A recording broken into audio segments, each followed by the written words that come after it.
ரொம்ப சத்துக்கள் நிறைந்த சப்பாத்தி தாங்க இன்றைக்கி பார்க்க போகிறீங்க. ரொம்ப டேஸ்டியாக இருக்கும். காலையில் செஞ்சோம்னா நைட் டைம் வரைக்கும் இந்த சாஃப்ட்னஸ் அப்படியே மெயின்டைனாக இருக்கும். எப்படி செய்யலான்னு பார்க்கலாம் வாங்க. வெல்கம் டு மா ஜேனா குக்ஸ் சேனல். எல்லோரும் எப்படி இருக்கீங்க? இன்றைக்கி சூப்பராக இந்த சப்பாத்தி, பாலக் சப்பாத்தி தயிர் வச்சு சாப்பிட்டா செம்ம டேஸ்டியாக இருக்கும்.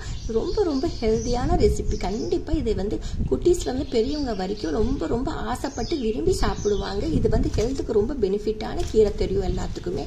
இது கீரையெல்லாம் நல்லா 3 கட்டு கீரை இன்றைக்கி எடுத்துக்கிட்டேன். அதில் ஏதாவது காம்பு வேறு ஏதாவது பெருசாக இருந்துச்சுன்னா ஏதாவது இது இருந்துச்சுன்னா எடுத்துக்கோங்க. அதோட ஒரு 3-4 வாட்டி வாஷ் பண்ணி எடுத்துக்கலாம்.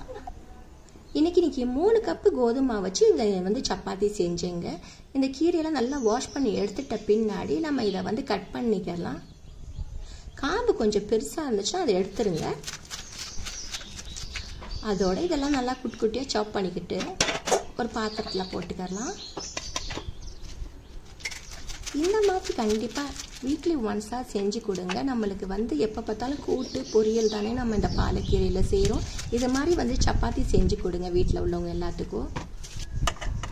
கீரை வேணான்னு சொல்கிற குழந்தைங்க கூட இந்த சப்பாத்தி சாப்பிடுவாங்க. அதோட ஒரு கடாயில் இந்த கீரையில் கட் பண்ணோம்னே அதை போட்டுக்கலாம். ஒரு மீடியம் சைஸ் வெங்காயத்தையும் கட் பண்ணி போட்டுக்கிட்டு ஒரு அரை சைஸ் இஞ்சி, 2 பல்லு பூண்டு, 2 பச்சை மிளகா, 1/2 ஸ்பூன் மஞ்சப்பொடி, 1/2 ஸ்பூன் சீரகம். இது கீரைக்கு தண்ணி நிறையா ஊற்ற வேணாங்க. இந்த கீரைக்கு வேகிற அளவுக்கு லைட்டாக தண்ணி ஊற்றிட்டு ஒரு 5-6 நிமிஷத்துக்கு கீரை நல்லா சூப்பராக வெந்துடும். இதை மூடி போட்டு வேக வச்சிடலாம்.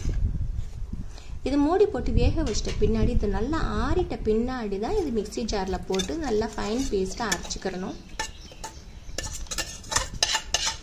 இது நல்லா ஆறிட்ட பின்னாடி இதை அரைச்சிட்டு வந்துடலாம்.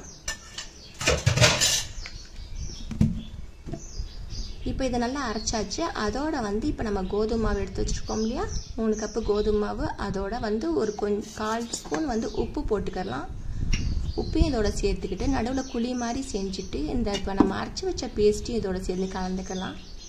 கலந்துட்டு நல்லா பெசரி விட்டுக்கோங்க. நம்ம எக்ஸ்ட்ரா தண்ணி எதுவுமே தேவைப்படாது. நம்ம அரைச்ச பேஸ்ட்டே கரெக்டாக வந்துடும். ஏன்னா நம்ம இந்த கீரைக்கு நம்ம நிறையா தண்ணி ஊற்றல, ஒரு 1/4 கப்பு தண்ணி தான் ஊற்றிருக்கோம். இந்த அரைச்ச பேஸ்ட்லேயே ஃபுல் எல்லாமே கரெக்டாக மிக்ஸ் ஆகி வந்துடும். இதுக்கு எண்ணெய்லாம் எதுவுமே ஊற்றி பிசையணும்னு தேவையே இல்லைங்க. இதுலேயே நல்லா சாஃப்ட்னஸாக இருக்கும்.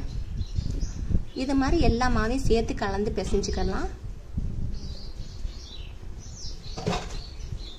இப்போ நல்லா இது நல்லா பிசறி விட்டுக்கோங்க. ஃபுல்லாகவே நல்லா எல்லா மாவையும் நல்லா பார்த்து பிசைஞ்சு விட்டுலாம். இது மாதிரி கண்டிப்பாக செஞ்சு கொடுங்க.